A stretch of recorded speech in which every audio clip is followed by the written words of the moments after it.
I'm going to take you through 6 different mobility exercises you can do as a warm-up before your gym session. Now, this isn't a follow-along. I'm going to explain how to do the exercise and how many reps. You can pause the video at any time if you do want to follow along. First, we're going to start with 2 mobility exercises for the shoulders. For this first one, lie in a prone position. You're going to take both of your hands into your lower back. Then you're going to drive your shoulders back, lift the chest off the floor, push your hands down, palms facing the ceiling still. Start to bring your arms right around. Turn the palms. Then start turning up to the ceiling. Bring your arms out in front of you. Try not to let the arms touch the floor throughout this movement. Hold your hands out in front of you for a second. Now slowly start to return. Bringing the arms all the way back around and back of the hands into the lower back. Aim to repeat 15 reps of this exercise. This exercise is going to be great for that overall function in the shoulder, rotating through the movement, opening everything up. So exercise number 2 for the shoulders. You're going to start by taking the arms out in front of you. Spread the fingertips apart as far as you can. Pull the fingertips back. Turn the hands. Now slowly start to go back out. Really get that squeeze into your upper back.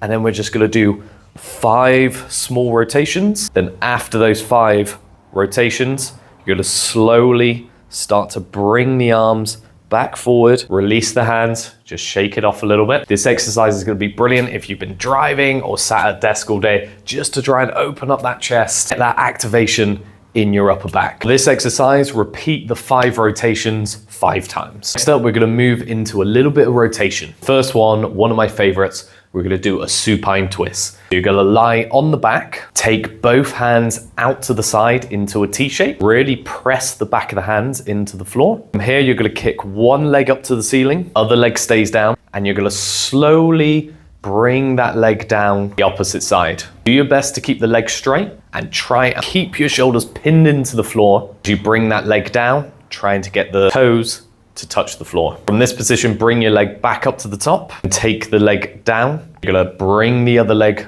up to the top. Do the exact same on the other side. Repeat 20 reps of this exercise. Now, don't worry if your shoulder does lift a bit as you rotate to the side. Depending on your level of mobility, this might happen, but the aim is to always keep those shoulders pinned into the floor. Exercise number 4, we're gonna do a windmill variation. This one, take 1 foot forward, 1 foot back.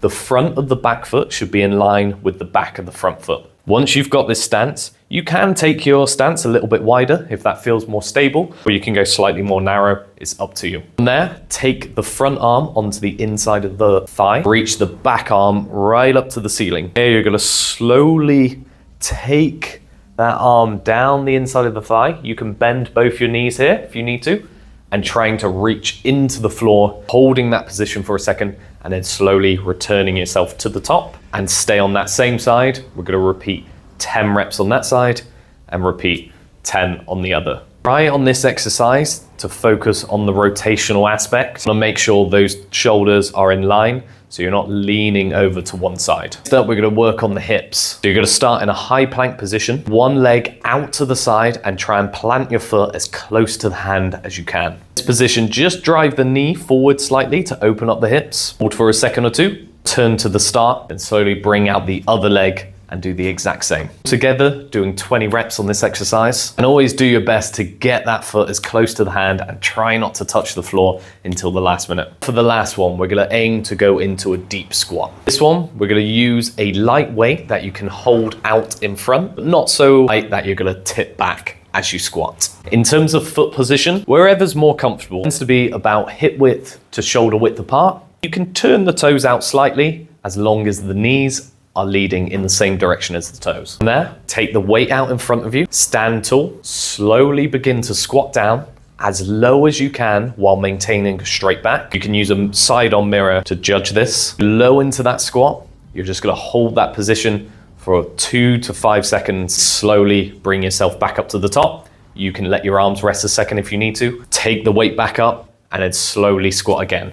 We're gonna do 10 of these all together. Now you should be feeling a little bit more primed to go into your workout. What I would suggest from here is doing a couple of light sets on whatever your next exercise is, and beginning to actually count your sets from your first challenging set. Hope you enjoyed that video. I'll see you in the next one.